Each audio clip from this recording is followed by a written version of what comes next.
we have a main event, and I see some very interesting people on my right side, on the left side for the viewers. The main event of this evening, we've asked an outside group to reflect on stuff like RSM Alumni, development and giving back. Without any further ado, ladies and gentlemen, please put your hands together, all the way from a very small village north of Rotterdam called Amsterdam, right? Yeah. Put your hands together, boom, Chicago. Hello. Hi, folks. My name is Pep Rosenfeld. I'm Andrew Moskos. And we are indeed from Boom, Chicago, in a little town called Amsterdam. It's the one just about a half hour from Harlem. You can't miss it. Let me ask before we start, by cheers and applause, let me know if you have ever seen a Boom Chicago show before. Oh, great. Good to see you again. And now, even louder, even crazier, if you're seeing us for the first time in your life. Okay. Good to meet you. Very good. Well, a quick introduction then. Pep and I have been best friends since we were 9 years old. And after we graduated from university, we were tourists in Amsterdam. And we fell in love with the city and wanted to move there and start a comedy show. So we wrote the city of Amsterdam. And we said, here's our idea. What do you think? And they wrote us back. We were very excited to get the email. I mean, to get the fax, excuse me. It was 1993, and that was the fastest way to communicate. We got the fax back, and unfortunately, we were a bit more sad when we read it. It started with, your idea will not work. We learned something about Dutch people that day, which is the first answer is always no. But if you work at it, you can get it to a yes. But she went on even a bit more. She said, you know, the tourists do not want to see a show at all.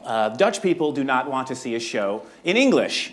You need subsidy to do theater in the Netherlands. You will not get any subsidy. So think twice about your plans. Wow, that is pretty harsh from the tourist board. Yeah, I mean, the tourist board, I mean, you know, what are they saying to people who walk in the office, you know? Excuse me, I'm hoping to travel through Amsterdam. Yes. What are you going to see while you're in Amsterdam? The Rijksmuseum. Overrated. Oh, the Van Gogh Museum.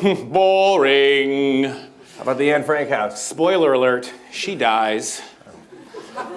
Anyway, we were not dissuaded. We decided to do it anyway, and in the 20 years we've been in Amsterdam, we've grown to become one of the biggest shows in the city, and we had a TV show on Comedy Central for a couple of years, and we're very active working with companies and organizations, and we've brought together a little performance/workshop for you here this afternoon. It's true. And before we begin, let me just add to what Andrew said about sometimes the first answer is no with Dutch people. Let me get applause from the Dutch people in the house. We're the Dutch people here.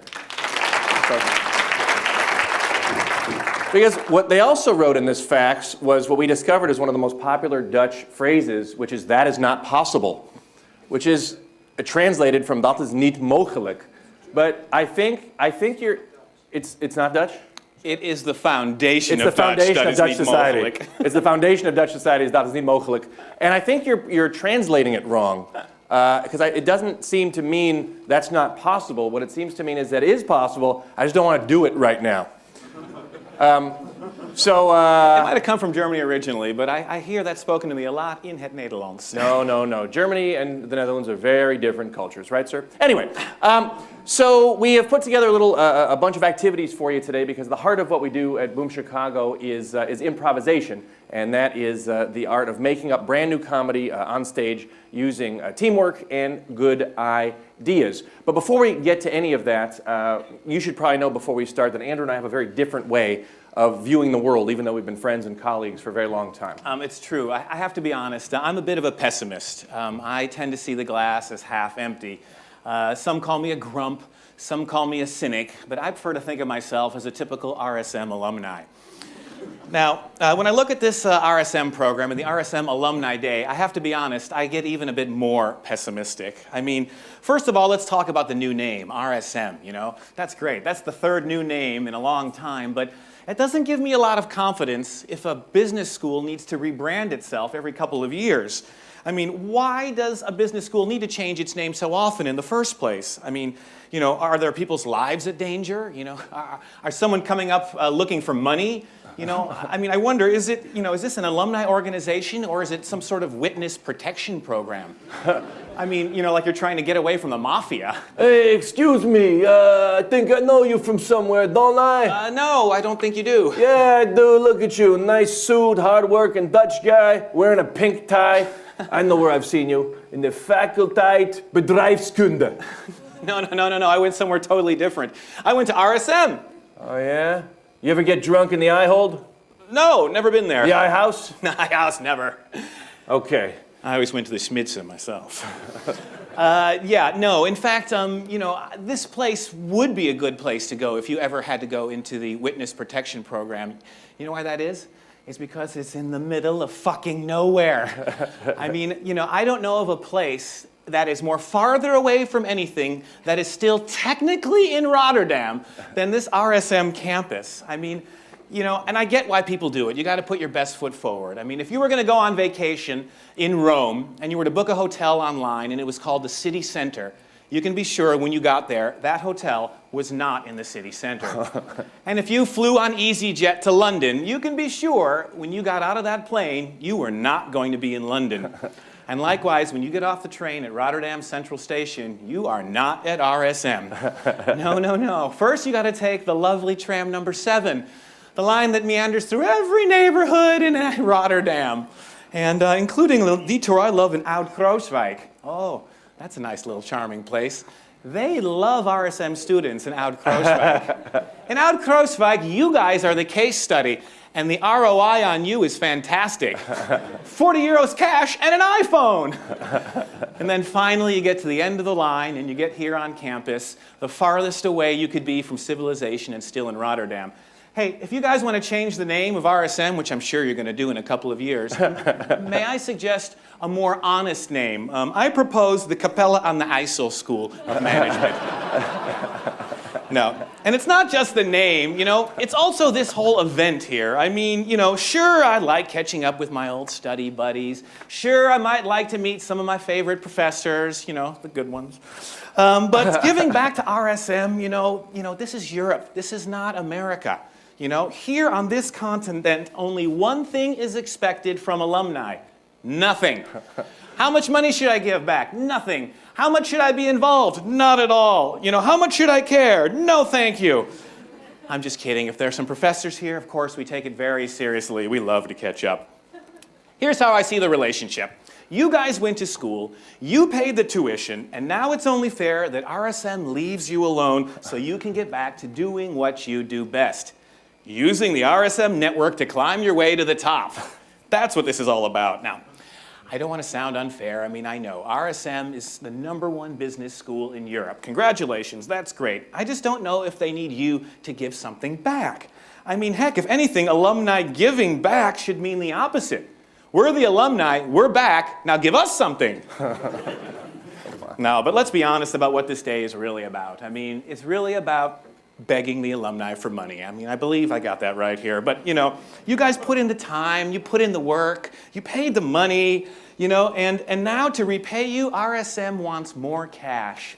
That is the worst deal in the world. I mean, is this a university or a loan shark? I mean, maybe that's why you're actually in the witness protection program in the first place. Hey, whoa. You are the guy I was looking for. No.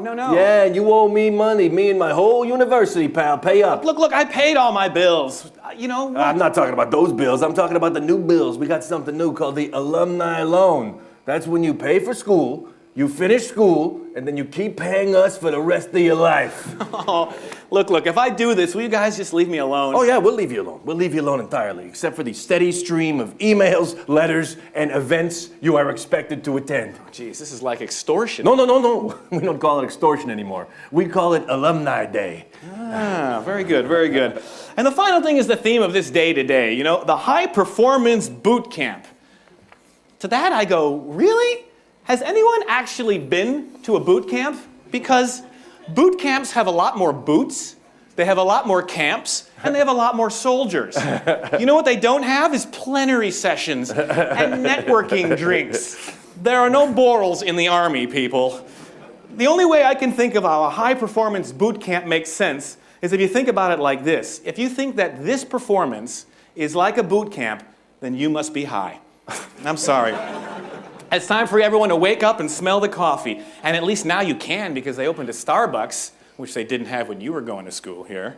Look, you're too busy to give time, I understand. You're too broke to give money, and you're too tired to do anything. And I think connecting with this university is just too much effort. And that's why I'm a pessimist. And I'm wondering, are there any other pessimists like me out there? You know, guys can't handle the truth. No. I think you guys can handle the truth. And the truth is, Andrew, maybe you can't handle it, that everyone in this room is more like me. I'm an optimist. All right, I see the glass as half full of either delicious champagne we will use to toast our networking successes, or the complimentary bottle of Spa Blau and or orange juice in each of our white paper bags. Drink up, people, enjoy. When I think of the RSM Alumni Day, I get excited. I get excited by the whole thing. Like Andrew, he's discouraged by the new name. I think the name changing is fantastic. Sometimes you got to know when to get rid of the old and bring in the new, right? I mean, first of all, let's all thank God we're not still called Fakulteit Bedrijfskunde. It must be very difficult to be an alumnus of an international business school whose name cannot be pronounced by anyone in the whole world, except the Germans. But then let's talk about this new name, RSM, right? RSM, ooh, is it scary? No, it's barely even new. Like when you think about it, RSM's not a new name. RSM is just like a cool upgrade on the old name, right? It's like RSM is kind of like the new model iPhone of business school names, you know? It's basically the same as the old one, but it's easier a little bit to use, it's slightly sleeker, but just using it makes you look even more successful. It's awesome. Now, names aside, though, you've got plenty of reasons to be proud of yourselves for being alumni and of this institution itself. First of all, you're more than just alumni, right? I mean, everyone should know that you guys are a pivotal part of the future of the excellence of this institution. I mean, that's why you're here, right? You're here because you care about the future of this institution. If you didn't care, you would have just blown the whole thing off and stayed home. Although you probably did enough of that when you were actually students. You know, they say that people don't work hard for the money. They work hard for the respect that you get for doing the job well. And looking around this room, I think it's clear that there's no better reward that anyone could receive than being in this room right now. Okay, there might be a couple, but it's pretty good. It's pretty good. Andrew says the best way to maintain the relationship, and the best relationship for you guys is for the school to give back to you. Well, I'm glad you brought that up because, of course, the school does give back to you. I mean, they've been doing that ever since you got out of the place, right? Like, being a member of the RSM Alumni Network immediately connects you to 30,000 alumni all over the world. And these are business leaders, these are innovators, these are world figures. These are people with whom you want to be connected. You know, being part of the RSM Alumni Network is like playing tennis against a brick wall. You know, no matter what you throw at it, it gives it right back to you. That's why being an active contributor makes sense. Now, of course, giving back is not just about money. You know, you can give your time, your experience, your resources. You can inspire and mentor students, perhaps mentoring them in such a way that they can continue leading for 50 years, and then they can teach someone to lead for 50 years. They can teach someone for 50 years, and you will affect the next 200 years, breaking the current record and boast. You can also give back your expertise and your wisdom. Like, giving back is not like being a loan shark. It's not like a loan shark relationship. It's more like stumbling upon an amazing stream of innovation and energy. It's like, wow, excuse me, I am overwhelmed by the energy and innovation here. Is this like the fountain of youth? You might think so, but this is just the alumni and the students of RSM. You're looking at the future successes of this country and this continent. Wow. And is it true that the students here have the brightest minds in the world? Yes. Is it true that those bright minds have an unlimited potential? Yes. And is it true that all of the faculties and all of the facilities here on this campus are great? Yes. But don't eat at the cantina. Understood. Understood. So RSM Alumni Day is not about paying and feeling guilty. It's about connecting and celebrating. I mean, that's why I think the theme is great, right? I love the theme. High performance boot camp. I mean, think about it. For all the students, you know, they look at you. You guys have been performing at a high level for a while now. when they're surrounded by you guys, that is like boot camp for them. Except without all the ugly uniforms, shaved heads, and endless push-ups. And when you think about it, that's why you got into business in the first place, right? So you could dress cool, go to a cool hairstylist, and never ever have to exercise. What more could you want? Now, that's let me talk for a minute and refute what Andrew said about the location of the place. He was very pessimistic about the campus location. Now, about the location of your campus. No, I got nothing, sorry. Oh, but here's something optimistic about the campus itself. Someday, all of the construction will probably be finished. So, I mean, when you think about it, the Rotterdam School of Management, it's one of the best business schools in Europe, and you are all part of the reason why. Giving back is just a way to maintain the high level for future students. And I think the decision is easy. The decision is obvious, and that is why I'm an optimist. And let me ask, are there other optimists in the room right now? Optimists, let me hear you. Fantastic. Very good. Fantastic. Well, that optimistic energy is what we want to harness now, because like I said, we have put together a sort of a list of activities. These activities are designed to take some of the improvisation skills we do at Boom Chicago and transfer them to you. Because it turns out that a lot of the same things we do on stage at Boom Chicago can actually help one connect with other people, innovate, and keep their minds open so they can learn forever. So we put together these activities for you. Now here's the thing. We do need you to participate. You don't have to get up and take your shoes off and fall backwards in a trust thing. You have to play the drums. Although we have a drum. But what we do need you to do is give us your energy and your voices today. Do you think you can do that? Yes. Well, we're going to warm up anyway. Here's what I want to ask everyone to do. I want to warm everybody up. Just on the count of 3, just take a deep breath and in a loud, proud voice, just say, hello, my name is, and then say your name. So 1, 2, 3. Hello, my name is Andrew. It is a pleasure to finally meet you guys. Here's what we're going to do. We're going to do that again. So on the count of 3, hello, my name is your name. Welcome. You forgot your white bag.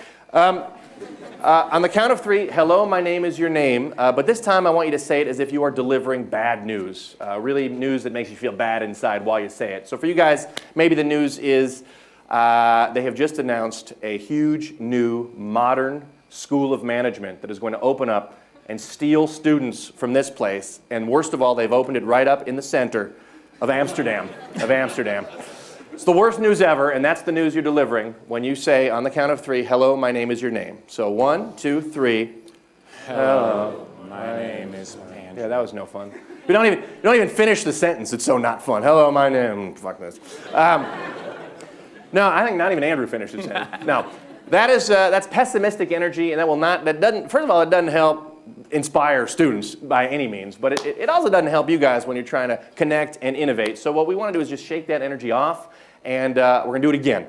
Hello, my name is your name, but this time you're delivering good news. This school in Amsterdam has all of the same construction and budget woes as they had first with the Rijksmuseum and then on the North-South Metro line, which will never ever open.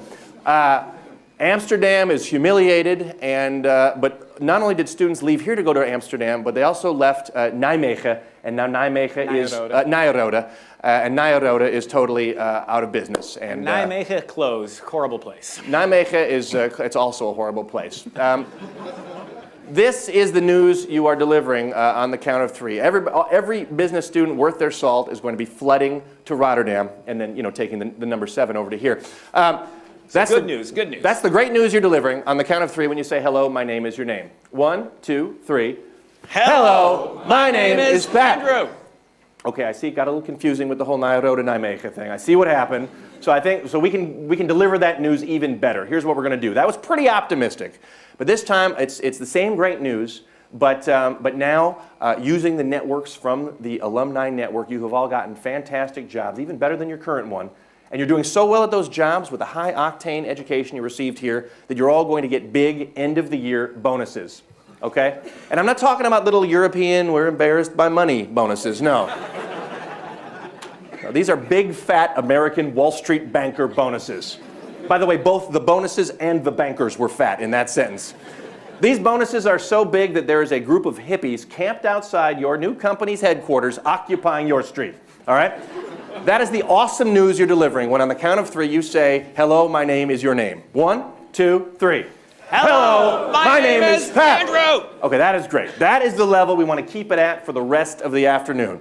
And we're going to dive right in. We've got an activity ready to go that is about active listening. Because you know, when you're talking to someone, it could be a colleague, it could be a loved one, it could be a new person you're trying to network with. A lot of times they start talking and you have this thought, oh yeah, I know what they're going to say. And then you kind of either tune them out and go over your shopping list, or you know, you're kind of secretly checking text messages like this while they're talking, or you do that thing where you kind of interrupt them and finish their sentence for them, which is either rude, but at least you were right, or it's rude and you were wrong, and now they have to, pissed off, start over from the beginning. So that's what we call defensive listening. That is listening, but trying to avoid the new information. We don't like that. We want to try and focus on active listening, when you really look at someone and hungrily try and get what they're saying. So in order to work on this, Andrew and I are going to make up a story. We're going to improvise a story. So could someone just shout out the name of someone that couldn't be here today, maybe like Saskia or Sam or... Bob. Sorry, Bob? Bob. That's great. I hope he's not here and driving someone around sober. So now I need something, an interesting object. Somebody, maybe from over here, yell out an interesting object that you don't associate with Bob. So not a car key, but maybe like a fire extinguisher or a funny hat, or any object. A kite. What was that? A lipstick? Lipstick, fantastic. You don't know Bob as well as I do, but anyway. Great. What we're going to do now is we're going to make up the story of Bob and the lipstick. But to make sure that we're really listening to each other and that we don't try and kind of already know what the other person's going to say, we're not going to tell the story the normal way. No. We're going to tell it one word at a time. So this is the one word at a time made up story of Bob and the lipstick. Bob loved to drive. He drove his car everywhere. He had a Ferrari. And he also drove it to the beach. One day he wanted to get to the beach in his Ferrari because that's what you do with your Ferrari. Bob climbed into the car and turned the switch. Also the key. It started immediately and was roaring quickly toward Zumthort. Bob saw a woman hitchhiking on the side of the road and stopped the Ferrari and flipped the switch and the key prick off. The woman leaned into the car and said, "Are you going to the beach?" "Yes, I am going to the beach," said Bob. The woman said, "I am missing my purse. Do you have a purse?" "No, I don't have a purse," said Bob. "What's a woman like you doing without a purse?" The woman said, "I was robbed, and they took my purse, which contained money and credit and lipstick." Bob said, "I have lipstick in my glove compartment." He pulled the glove switch and took out lipstick, which was beautifully red. The woman said, "Thank you. That's weird, but convenient." She applied the lipstick, and together they went off into the sunset. Always remember, if you meet a woman on the road, have a lipstick handy. So that is the story. That's the story.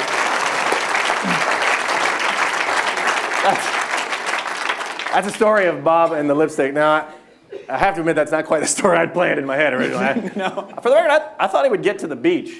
Yeah. Once he started driving to the beach, I thought he'd get to a beach. Yeah, I thought so. And it was convenient that the woman had lost her lipstick so we could actually get to lipstick. Well, she lost everything in the purse, to be fair. And money. I also, to be fair, thought, new cars might have a switch. Anyway, but what's fun for us in particular is, like we say, we've been working together for years, but when we tell a story this way, we literally don't know what's going to happen next. There's no way really to know what the other person's going to say or do. You just got to listen and go with the flow. Now, to let you experience this, we want you guys to tell your own one word at a time stories. So here's the thing to do. First thing is pick a partner. You need a partner. I recommend the person sitting right next to you. That is a great partner. Now, if it's like here, you guys are obvious, and you guys are obvious, and then maybe you kind of sneak around to a different row, and then believe me, you guys can make it work. This is one of the finest institutions, and you are some of the hardest working brains in the world. You can pair up and do it quickly. So please, pair up and do it quickly. Grab your partner. Everybody grab your partner. 2, 2, 2. There's an odd man out of this row.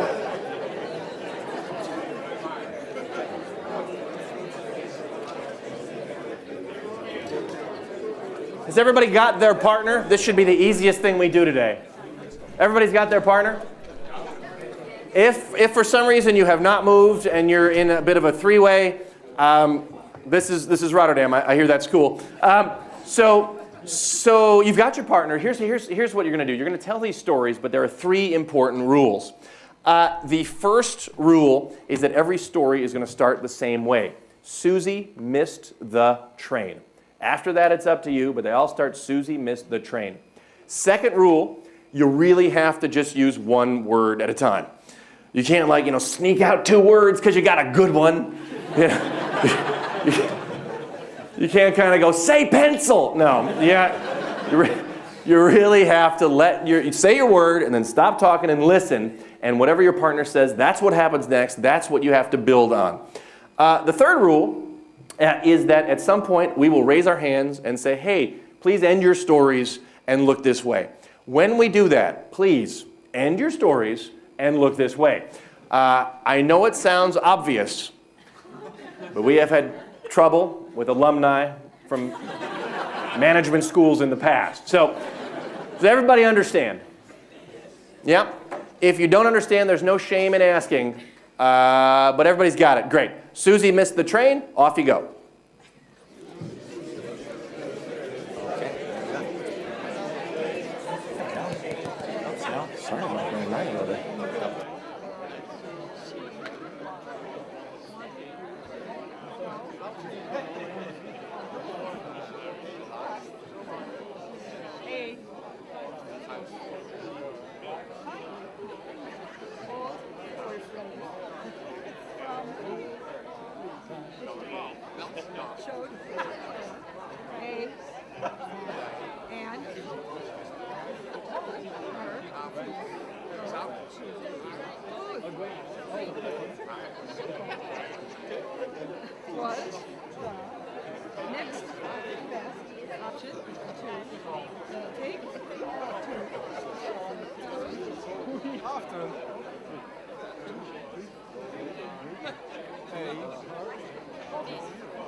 Alrighty, folks, let me stop you right there and ask you to look this way. Let me stop you right there and ask you to look this way. I told you this was going to be harder than you thought. Yeah? If you guys want to keep talking one word at a time later, that's cool. We do it all the time. No, it's not a wedding ring. It's great. Okay, that seemed to go well. Yeah, I'm going to go out and talk to a couple people how their story went. I'm going to start with these guys right here. I'm curious, where did your story end up? In the zoo. In the zoo. So how did she get to the zoo? Because she had a cat. She had a cat, so of course she went to the zoo. It makes perfect sense. These women here seem to enjoy themselves. I'm curious where their story went. Yeah, you guys. Where did your story go? In the shower. In the shower. Yeah. Any more details? With the husband. With her husband. Yeah. In the shower. Okay, very good. So I think I can ask anyone in the room basically where their story went, and we'll Wish get. my wife would miss the train a little more often. They can be cats to the zoo, or look how red they both are. Look at that. But, the stories not only go to different places, of course, but they have different sort of styles. Some people might have found a very literal story. She missed the train, she took the bus, she got home. Okay, that's one kind. They can be more surreal. They can kind of go a variety of different places here, but we all started at the same place. Yeah, and you've probably heard. I mean, it's probably like comes up in some class. Synergy. 1 + 1 = 3. Now, I was a math nerd, and 1 + 1 always seems to be 2. But this really is an activity where working together, you do come to this creative place that you could not come to all by yourself. And I know you guys have a focus on innovating, and when you really open your mind to the idea that working together, you can produce something more interesting, more unique, and more creative than you can do by yourself. Once you really surrender to that notion, you will be shocked at the places that willingness will take you. Also, when you're trying to talk to someone, you will be shocked at how much happier the person you're talking to is when you actually listen to what they're saying. And when you throw away the idea that you know what they're going to say before they say it, and open your ears and your mind to what they're actually trying to say. Perfect. For our next activity, use the same partner that you used in the last exercise. And this time you're going to tell a 3-line story. Okay? The first person is going to think of an object. And this object they're going to put in their hand. And it has weight. Maybe it has a shape. It's not in a box. It's not a present. It's an open object here. And you're going to think of something, and then you're going to hand it to the other person and say, I have something for you. Then the other person is going to look at how you're holding it and what they think it is, and they're going to say, yes, and they're going to name it. It's a, and then name it what they think it could be. And then you, the first person, are going to look at what they named it and add a detail to it and say, and here's a detail about what it was named. Not what you thought it was, but you add the detail to what your partner named it. It's really easy. I'll show you one here. I have something for you. Yes, it's a beer. Yes, and it's an American Budweiser. Don't drink it. Okay. Was it a beer? No, when I handed it to him, I thought it was an apple. But when he named it was a beer, then it is a beer, and then I have to add something about it being a beer. So it's 3 lines. First, the first person gives a gift, then the second person gives a gift. So do it twice, 3 lines each. Off you go.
Okay, let me get your attention back up here for a second. Okay, let me get your attention back up here for a second. So my first question is, did anyone guess it right? Did anyone guess it right? Yes. Yeah, okay, very good. Let me ask a couple of people what they did. Let me start with you guys here. What did you give her? Mountain bike. A mountain bike. And then what did you say it was? A brick. A brick, okay. And then what did you add? Yeah, we built a house. Oh, we're building a house. Okay, perfect. Let me get you guys. You can have fun too here. What did you give him? An extension cord, electrical extension cord. Okay, electrical extension cord. And then what did you say it was? I don't remember, sorry. A shawl. A shawl, a scarf. And then what did you add? To wear around his neck. To wear around his neck. Perfect. Okay. That's the point, is that you can add anything, and that's the exercise. Now, it's that moment where your partner has changed the item. That's the moment I'm talking about. So you thought it was something else. Your partner changed the item, and it's this moment where you have to add the and part. And I'm wondering, was that harder than you were expecting, or was it a lot easier than you were expecting? Easy? Harder? It was easier? How many people, make some noise if you thought it was easy? Yeah? Make some noise if you thought it was hard? Now, it's interesting. So about half of the people in the room found the exercise hard. Now, think about what actually I was asking folks to do. We asked you to make up something. There were absolutely no stakes. It did not matter at all what you said. And when the person changes it, you can add any detail to it. There are no wrong answers. It's a scarf. Yes, you can put it around your neck. Yes, it's red. Yes, it's made of wool. Yes, it's dirty. Yes, it's stolen. There are no wrong answers. And even then, a smart group of people, a lot of people in the room, found it hard to come up with any answer about something that didn't matter at all. Now think about that. Now take it into a real world situation where you're at work and you don't have enough time, you've done this before, you're moving quickly, you've got a lot to do, and a new bit of information comes in. That surprise comes in where a colleague or someone comes in and they name something not what you were expecting. So that moment happens, and now all of a sudden it does matter. Now all of a sudden time is the pressure here.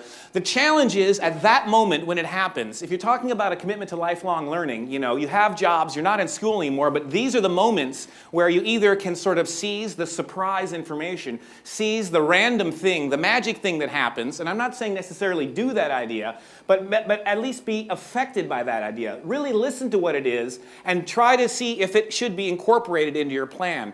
Because if it's hard to do here when it doesn't matter, obviously it's going to be harder to do when it does matter. But the challenge is to not push away the new information. The challenge is to use that information, and that is how you can have those surprising things happen where things actually accelerate faster than you might have been expecting. All right, we've got one last activity with your partner, so I hope you really like these partners. What I want you to do with your partner right now is just decide that one of you is going to be a listener and one of you is going to be the talker. So if you're the type of person that usually listens, then now is your chance to shine as the talker. And if you're the type of person that usually talks, maybe now you quiet down and listen. And if you're in a group of 3, it will be difficult. But so just take 2 seconds, just like I'm the listener, you're the talker. Just sort it, and we'll be back in a moment. And does everybody know who the listener is and who's the talker? If you're with 3, you got 2 listeners. That's great. If you're with 3, you've got 2 listeners is right. Yeah, everybody knows who's who? Fantastic. Here is what you're going to do. What I want is for the talker to think of an interesting challenge facing the business community. So it could be, some huge environmental question, or it could be a bit more bottom line profit question. It's all good. It could be about your business too. Oh, great. About the business at which you are currently working. Think about a challenge facing your business, and then say it. Hey, here's a big challenge that's facing my business.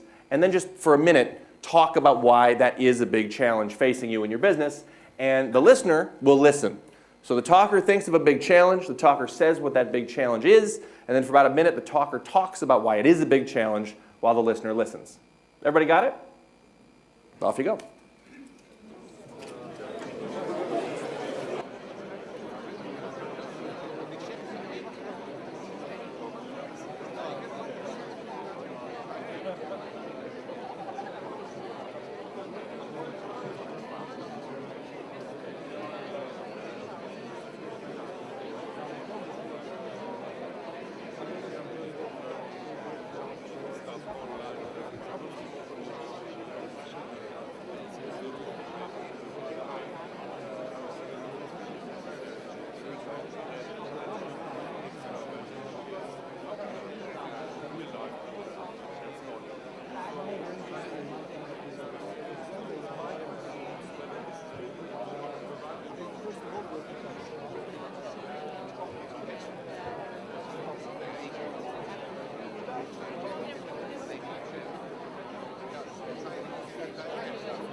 All right, folks, let me stop you there.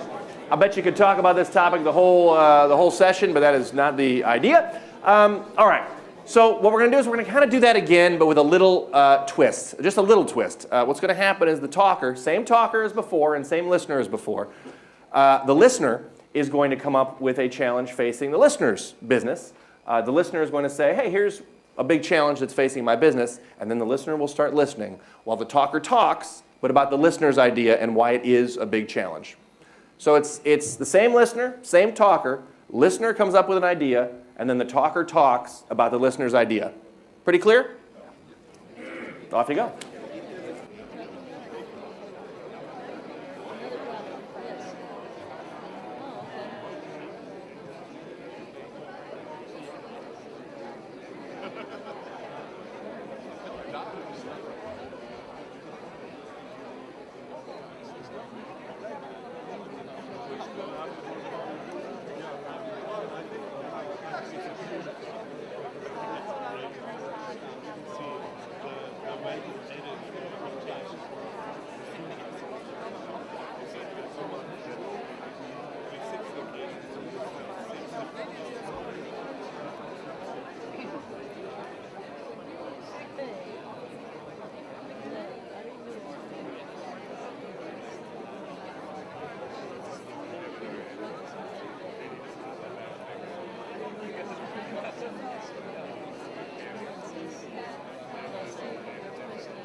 Alrighty, let me stop you again. Let me stop everybody again.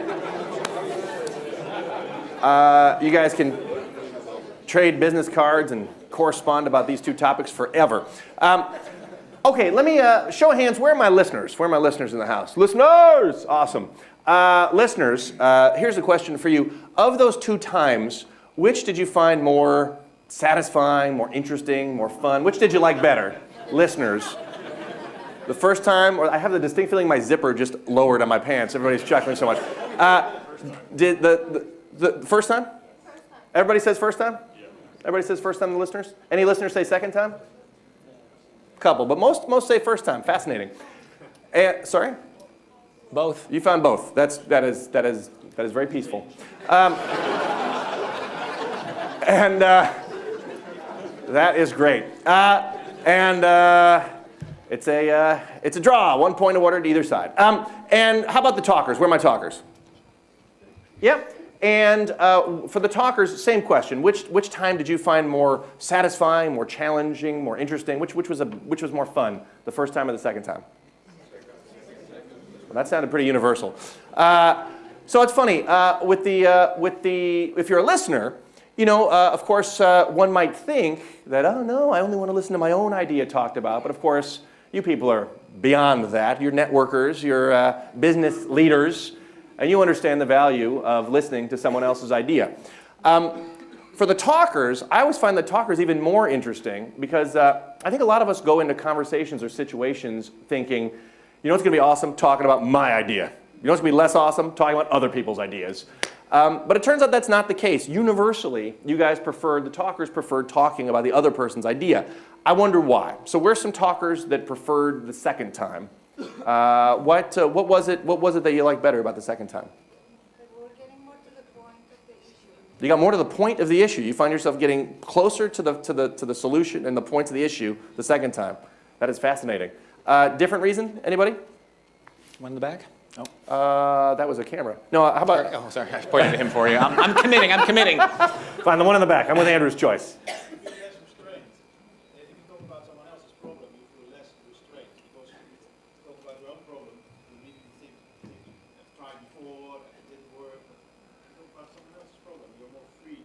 You talk about your own situation and you're sort of shackled in by what you've done before in your own history, but you talk about someone else's problem and suddenly You're freer and less restrained. Free and open up. That's super good. Any totally different answer from either of those two? You got his attention. You got his attention. Because you're talking about his idea. Yeah. Yeah. It's funny. You know that you got his attention too because you're seeing a lot of this. That's my idea. A lot less secretly checking WhatsApp when you're talking about the other. First idea. It's funny, they say that, when they do studies about communication, that, it turns out that the majority of the way you communicate is not what you say, but how you say it. It's what you say non-verbally that actually is the most of your communication. And so, by the way, the next time you've got a big presentation coming up and your instinct is rewrite it one more time, don't rewrite it one more time, rehearse it 2 more times. Because how you perform your presentation is going to be much more important than whether you said and or but in that sentence. Though and but, it might be important. But for me, The story's still correct. The lesson holds. The example was terrible. But for me, the even bigger issue is when you get in a meeting or when you're networking, you're at that cocktail party, and you see someone, and you're like, okay, this is it. This is my one chance. I gotta talk about me and my stuff. It actually turns out that's wrong. If you talk about the other person's stuff first, not only is it cool and interesting and freeing for you, but you get this super interested listener who then is totally on your side when you flip things around and ask them for that job. So it's like, I don't know if you know Stephen Covey's 7 Habits, but he had one which was seek first to understand and then to be understood, which is a fancy way of saying shut up and listen, then talk. Perfect. For our next activity, I'm looking for a volunteer to come up here and answer some very simple questions. We just want to ask you some questions. It's very easy.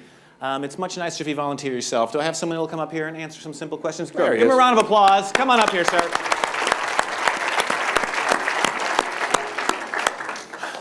Fantastic. What's your name? My name is Bikash. Bikash? Okay, very good. Bikash, I'm going to give you this microphone. I'm going to ask the group here for open-ended questions. Open-ended questions, nothing with a yes or a no answer. And then I'm going to ask you to answer from the point of view of a RSM alumnus, okay? They're going to ask questions. They can be personal questions like, where's a good place to go on a second date? They can be professional questions like, how do we increase our market share among the elderly? Any question that does not have a yes or a no answer. And then the 3 of us are going to answer the questions from a different point of view. Shouldn't we start with the yes and no first to get some experience, and then we start? I got high hopes for you, Bikash. I have high hopes. He's going to answer from the perspective of an RSM graduate, an RSM alumnus. I'm going to answer the questions from a different point of view. I'm going to answer as if I had a different job. Something like a car mechanic, or a doctor, or shout one out, any job. Oh my God, a barman. A barman? A barman, a man who works behind the bar. That's my point of view, is the point of view of a barman. And what I need is the idea of a famous person from history or from fiction. So it could be Napoleon Bonaparte, it could be Superman. Einstein, Albert Einstein. Sorry, what was yours? The Borg? The Borg from Star Trek? I guess. Sorry, Einstein, I gotta go with the Borg from Star Trek. The ones in the cube, right? He said as if he wasn't damn positive which ones. I know their thing. But maybe he can remind us. I sure can. The Borg from Star Trek, they're the bad guys that fly around in cube-shaped spaceships, and they're cyborgs, and they assimilate everything because resistance is futile. Okay. The Borg. Very good. Also, they take security deposits. No, that's the Borg. That's the Borg. Oh, come on, the Borg people. That's funny. The Only Borg. works- Think about it. Only works in Germany. Okay. Okay, I'm looking now for a question to ask the panel here, an open-ended question with no right or wrong answers. Someone shout one out, yes. What happened to the Malaysian airplane? Okay, now we want you to answer this from the perspective of a RSM alumnus, please. The plane, as per the latest information, has not been found. So we go with the probability, as it has not been found for quite some time. The chances that it has landed or it has crashed is pretty high. But we have to wait till we really find the evidence that it has really crashed. That means to finding the black box and then decode the information. Very good, very good. Yeah, you know, this is not what they're going to tell you on TV, but what happened to that plane is it flew into the Bermuda Triangle. An electrical storm hit it from 3 points, triangulating the airplane, and it took it into a antimatter sort of place. And that is where the American spies are looking at it, they're taking it apart, and they have turned all the passengers who are alive into a sort of human being zoo where wealthy people from all around the world pay an amusement park style fee to watch those people. Now, they're not going to tell you that on CNN, but that's what happened.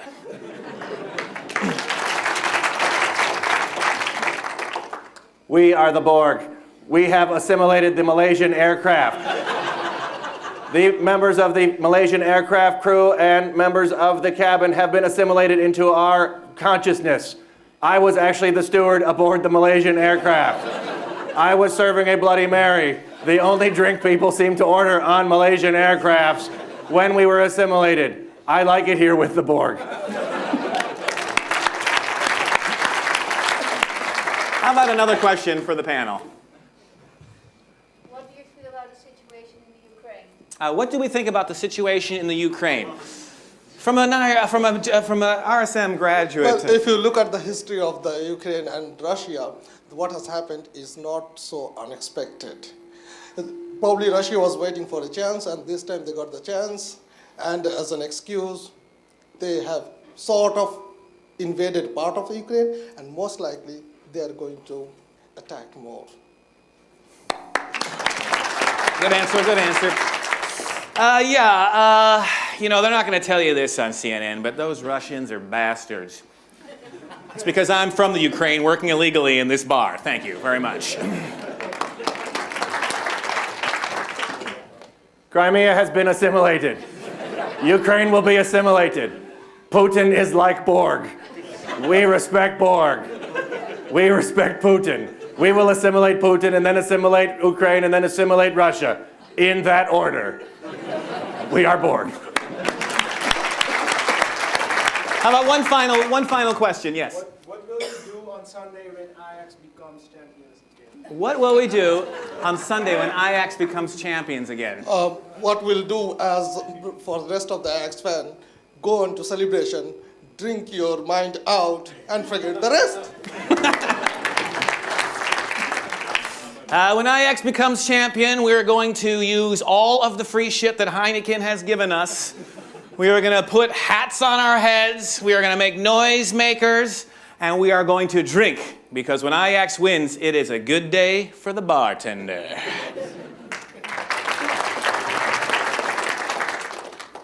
We will think about assimilating Ajax when Ajax wins. Then we will wait patiently instead. We will bide our time. We will let the citizens of Amsterdam be happy with a football triumph. That happiness will quickly be extinguished when Holland does not get out of the group stage in the summer. Then we will assimilate Brazil, Germany, Portugal, and teams that really deserve it. We are the Borg. Thank you very much. Thank you very much. Nice enough. In real world, you probably won't get to ask the Borg questions about Ajax football. Or will you? Or will you? But the point of that activity there was, as you are connecting with people, you bring a certain point of view with you to the conversation. The person you're talking to has a point of view, and you have your own point of view. And by this, I mean things like your background, your gender, your ethnicity, your wealth. These sorts of things can influence sort of the filter that you put on top of things. And the challenge is, if you can identify the point of view the person you're speaking to is bringing to the situation, and you can identify the point of view that you're bringing to the situation, if you can remove those two things or remove parts of those two things, what is left is a bit of the core as to what's really going on, and that's when a true connection can happen. We've got one last activity for you, and for that we need a whole bunch of suggestions, so just shout them out when you have one. I'm looking for things you heard, said, or hear say at RSM Alumni Day. What's something that you either hear said or have heard said? Pretend you're brushing your teeth. What, sorry? Pretend you're brushing your teeth. I'll write that. Pretend you're brushing your teeth. What was that? The business model. Can you put it in a sentence?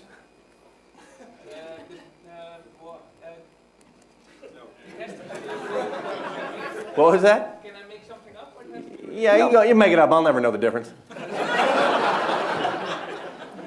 model of a zoo. That sounds like bullshit. The business model of a zoo. Still not a sentence, but I'll take it. The business model is a zoo. The business model is a zoo. Got it. Was there something over here I heard? Someone shout something? Yes. When you coach somebody, never ask why. When you coach someone, never ask why. Great. And I'm going to change it up, though you feel free to yell more stuff that you hear at RSM Alumni Day. But I am now looking for your favorite lines from movies, like Luke, I am your father, or you can't handle the truth. Show me the money. Frankly, my dear, And I got don't show give me a the damn. money. I seen them doing it. Hang on, show me the money. Is that something you heard said here, or?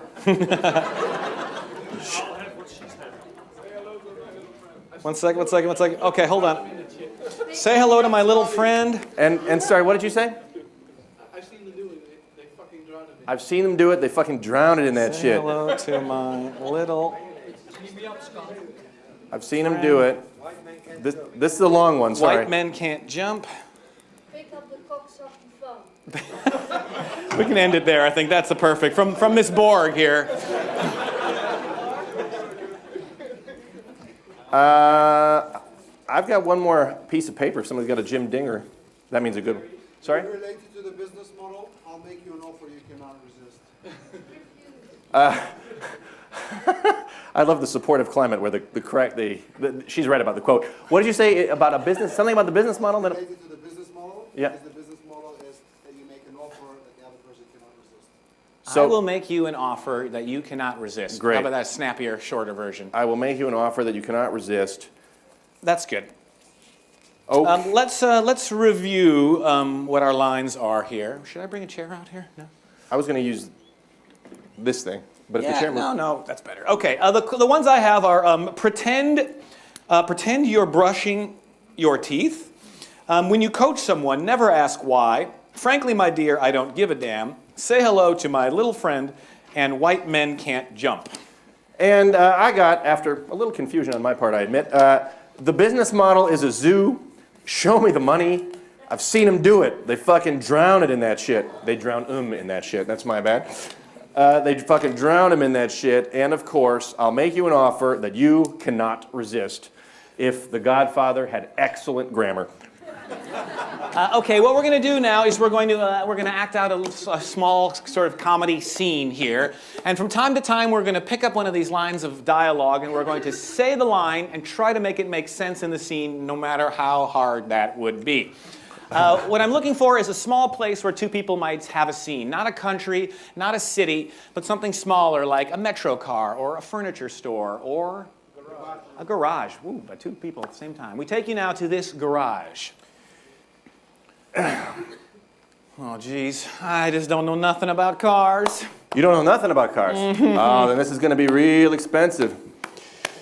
Yeah, the trouble... Did you just say this is going to be expensive? Yeah, it's going to be real expensive to fix your car. You just opened up the trunk. How do you know it's going to be expensive? Well, because you look into the trunk of a car and you can always see how the car's been hanging, and yours has been hanging too low. Yeah. Yeah, you got a low-hanging car problem. But I didn't bring it in for a low-hanging car problem. You didn't think you did, but it turns out you got a low-hanging car problem. I've also looked up in the front, and there's no switch. I use a key to turn the ignition. Yeah, I don't know. That's old school. Oh. Yeah, these new cars, when they hang low, they need a switch. Okay, well, hey, put a switch in it then for sure. I don't want to look silly. I'll put you a high-hanging switch in there. Yeah, thanks. Look, I got to tell you, frankly, my gear, I don't give a damn. About me or my car? Both. I don't care about people. I don't care about cars. I care about things that hang low. And I don't like the way your car hangs low, and you hang low a little bit too, my friend. You're hanging low. Thank you, I think. I don't know if I want to leave my car here at all. I mean, you're not giving me the confidence I like. To be honest, I think I shouldn't have told you I don't know anything about cars, but like, you're not, you're insulting me. Are you calling me a thief or a crook? Well, I'm just saying that, I don't have a good feeling about you fixing my car. I mean, I've seen him do it. They fucking drown him in that shit. Oil. Bugs on the windshield. I see. You've seen other mechanics, crooked mechanics, drown cars in oil. Yeah, and then charge me for the oil, and then it's really expensive. That's why I got a sign up here. It says we won't drown your car in oil or bugs. I'm an honest mechanic. I just don't like things that hang low. I feel like we got off on the wrong foot because of your low hanging. My name is Tony, and I'm an honest mechanic. I just honestly don't like it when things hang too low. Okay, it well- shows disrespect to the car and to the man. Okay, well, thank you. When you coach someone, never ask why. Okay, listen, you're the boss. I get it, okay? Thank you for the lesson. Neither of us should ask why. Okay. We just have to live in this moment. Okay, we'll live in this moment. Well, now, how long, can you start then? Because, how long do you think it's going to take? I think it's going to take about a week. A week to fix this car? Yeah, a week, yeah. There's no other cars in this garage. What are you going to do? Well, there's no switches in the garage either. I got to order the switch. It's going to take about 3 days to get in, and it kind of takes me 3 days to put the switch in. See, now... It's a tough job. It's a tough job. Now I'm thinking that this is not a week-long job here. You're making me think that you... Are you a mechanic? No. All right, if you don't mind, I just got to pour a little oil on the car. Wait! You said you weren't going to drown my car in that. White men can't jump. And I'm going to get jumping mad if you pour oil in my car. I'm not sure I like your racism in my garage, sir. First you hang low, I get it. You don't like the Asians. And now, white men can't jump. I don't like your racist attitude. You pour your own oil on the car. I'm not pouring my oil on it at all, sir. Lower my hood. I'm getting out of here. I will make you an offer that you cannot resist. Okay, I'm waiting. Please let me fix your car. I can resist that. Whoa. Pretty please. My place is going to go bankrupt if I don't fix this car. Well, if you treated people better, if you took an interest in cars and took an interest in I people, know all the customers come in here and I yell at them and I make up this That's whole... why there's no other cars in here. I know. You give me this week-long proposal, you could probably fix this thing in a day if you tried. I'm also not so good at fixing cars. See, let me coach you a little bit, okay? Why? Oh, sorry. You look like a mechanic. You got a garage. If you just had the right attitude... I look like a mechanic? You look like a mechanic. You look like a mechanic I can trust. Say hello to my little friend. That's what I think when I see you, I go, you could be my little friend. I could be your little friend. But then you insult people. And then you pour oil on their car. You got a self-destructive streak here, and that's your problem. I've always had that problem. And you're willing to be my big friend and help me solve it? I will not ask why. Pretend you're brushing your teeth.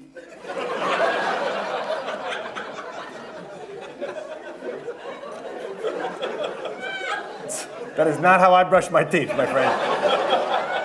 See? When you brush your teeth, you smile. Now we're both smiling. Smile. You gotta go up and down too, sir. See, we're smiling. We That's learned what friends something. do. You helped me brush my teeth. I've been doing it wrong all these years. Yeah. And you haven't been smiling. That's also something we've both been doing wrong. Maybe we should go into this garage business together. You think? I think so. I'm not happy what I'm doing at work. I could be a garage, be my own boss. Show me the money. Yeah, that's a problem. We don't have a lot of money here. That's why I'm almost broke. Yeah, I like it. You like it, see? I got no money. Now I people like are it. coming in. I got no We money. got a I like garage. People need to fix their cars. it. They do.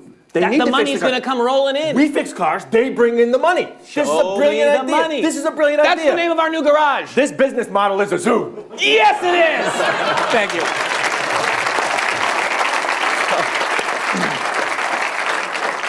Thank you, guys. So the scene's kind of fun, I think, but we hope you remember that when you are trying to innovate and when you're trying to take in new information, you can't be thrown by new information, even if it's weird, brushing your teeth kind of stuff. You got to take it, you got to be affected by it, and then you got to keep moving forward with the new information. Now, like I said, that is the last activity we've got for you. Andrew and I have been working together with improvisation for years, and we would love to be with you for the whole day and into tomorrow.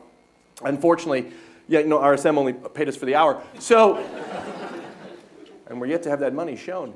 So, amen. So that's our last thing for today. But we hope that not only was it a little fun, but there's a bit of a takeaway too, which is that if you want to connect with people and if you want to connect with new ideas, and if you want to open your mind for learning into the future, you can't do so without listening. You can't do so without being aware of your point of view.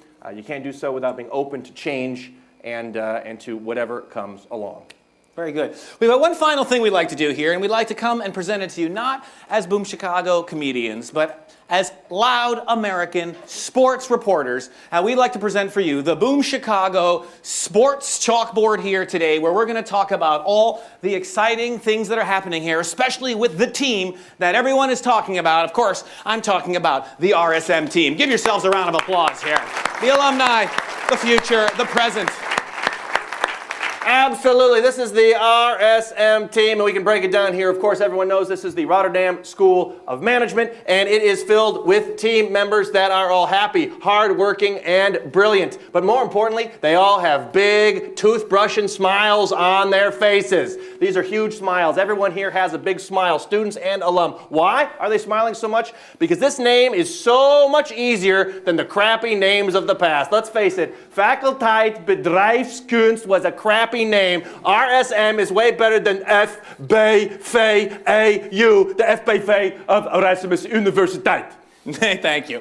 And this team was great because they've got a can't-fail offensive strategy. And that is because we are the business school that lives and thinks in the future, which is a fantastic way to think about the future, where we are old and dead. Wait a minute. Maybe that thing we could be about the present and the future. Wow, way to be positive, Andrew. Yeah, very good, very good. All right, then. Well, let's take a look at the pitch, then. Let's go right to the pitch. And, of course, the pitch here is the campus. And we know what the campus looks like because it's gone through a lot of changes. But basically, there are big, ugly buildings. There's a pavilion. And, of course, now there is the brand new, fantastic food court, which even has a supermarket. And somewhere I hear there's a Starbucks, too. I'm yet to see it, but I'm told I can smell it. And these places are great because you can eat, you can drink, you can shop all the time. In short, the university campus is the exact opposite of the place where you went to school, right? If you go back in time, there was none of this, there was none of this, there was none of this. It was just a place where there were no food options, and shops and cafes were closed on the weekends.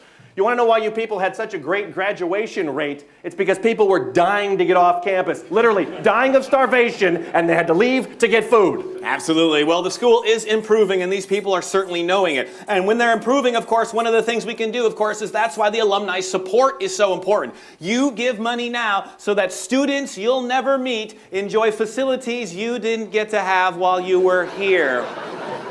I'm sure there's a better way of explaining it. I'll let someone else do that. I'm sorry, it's about supporting a top-level university, right? Oh, yeah, of course. That's what it's all about. Sure.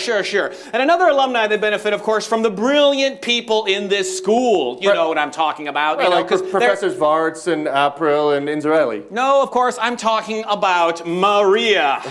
Yes, Maria's the one who runs the kitchen and runs the restaurant back when everyone was a student, and she is still running the restaurant here today. She has a disproportionate impact of students that are happening in here. At that restaurant where people ate so many meals, of course, she served the same thing 365 days a year, the exact same menu. And that made students strong. That made students healthy. And that is the reason why some ex-students can still not eat certain kinds of food.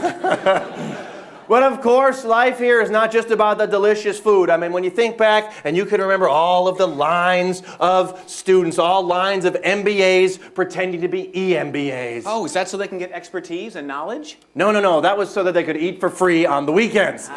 In fact, now that I'm thinking about it, maybe I'm wrong. Maybe it is all about the delicious food. Maybe RSM really stands for Rotterdam School of Eating at Maria's. Hey, let's talk about some of the players, because a lot of people want to know, who are the big RSM players? Fantastic. Well, let's take a look at these players. And of course, it's the RSM players. First of all, you got to think about the students, because what's going on inside the students' heads takes a lot of research. We know that RSM students have some kind of magic stuff going on in their heads. So we have taken one of the heads and looked inside both sides of the brain, and we want to know how they're always able to answer every question that's posed to them. So we asked them a simple question. What is 267 times 14 taken to the square root? And the answer given to us by this student was, well, depends. Which is the exact answer given to every question by every RSM student. Well done, 100% correct. Fantastic. Let's meet some of the players here. Let's start with Dean Stafe right now, of course. He is the calm, happy leader of this fantastic school. How does he stay so calm? Well, it's very simple. He enjoys football, he enjoys movies, and he enjoys watching his son play beach volleyball. And you might wonder, how come he can do all those hobbies and none of those hobbies are business? Well, that's the lesson for you, people. Movies, football, and beach volleyball, and no focus on business. Excellent, excellent. Well, this professor right here is Professor Uphoff. You remember Professor Uphoff? Always made fun of you whenever you were late, mocking anyone who came late. That was his specialty. That's why we came here 2 hours early today, so we could say, ha-ha, Professor Uphoff, you were late. Over here we've got Professor Alexander Maas, and he has a dynamic way of looking at organizations. He can look at things in the philosophically, or he can look at things in the abstract. He was brilliant, and we found the secret of his brain. And what was it? Years of hard work? Years of study? Space cakes. That's what makes the man tick. Space cakes? Space cakes. I like the cut of his jib. Save him an extra seat at Maria's. Now, well, of course, there's another professor I want to be talking about. He's not with us, but I'm talking about Professor Jo van Nuenen. Jo van Nuenen, of course, an amazing professor, not with us today, but we all know that he was able to do something that no one could do, because he was able to to prove that the supply chain management was something that no one had ever thought of it before. He used his good humor and his jokes to prove something unique about supply chain management. What's that? That supply chain management could actually be interesting.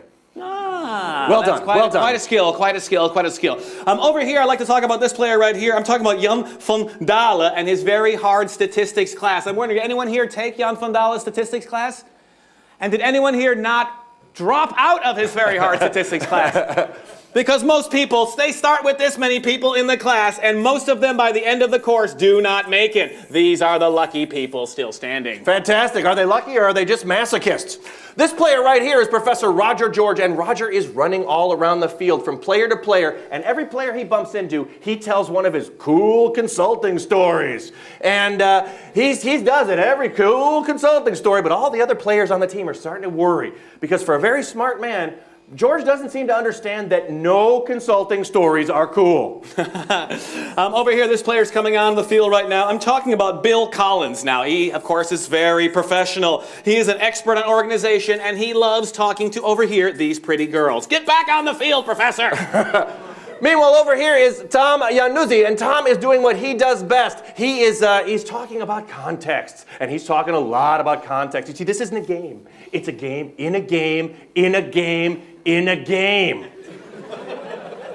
When you're with Tom, it's not a class. It's the movie Inception, but about business shit.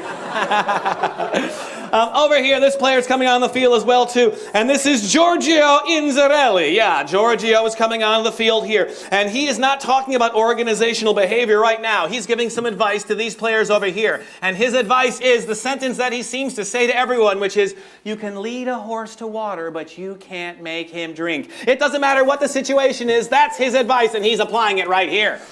Well, time is running out, and unfortunately, this crack RSM team has yet to put a point on the field. Let's hope they can do it before time runs out. Now, the ball is down here, and here is Professor Inzarelli, and he sees the ball, and he says, I can lead the ball to the goal, but I can't make it score. So that's no good. So he passes the ball up here to Iannuzzi, and Iannuzzi takes the ball, and he puts the ball inside a ball, inside a ball, inside a ball, inside a ball. Does not work at all, but he is able to kick the ball up here to Collins, who thinks the ball is a pretty girl, and starts hitting on the ball. Hey, ball, what's up, ball, what's up?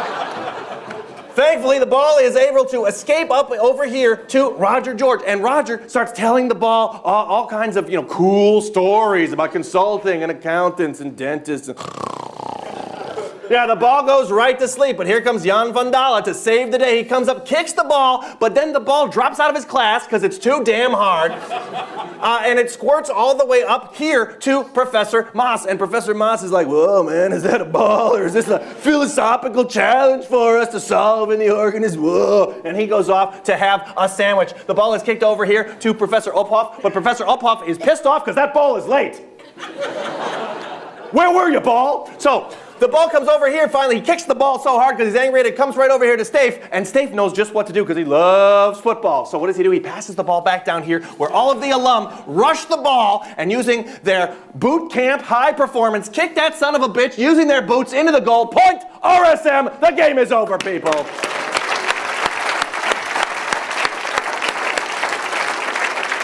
Thank you very much. We are Boom Chicago. On behalf of Pep and myself, we're happy that you gave us your attention and your laughs and your applause. If you want to see more, you can come to Amsterdam, and we have a theater there. We do shows. And it's a little village north of Rotterdam. There are fewer jokes about RSM on the average show, but it is funny nonetheless. So we've got a show called What's Up With Those Beards, and it's all about 2014. We hope to see you in Amsterdam at the Rosentheater. Thank you very much, and it's time for the networking borrel. Thanks a lot, guys. This is the hardest part of the day, to come after these guys who just make you laugh, and I still have cramps. Thank you so much. Give them another round of applause, these guys.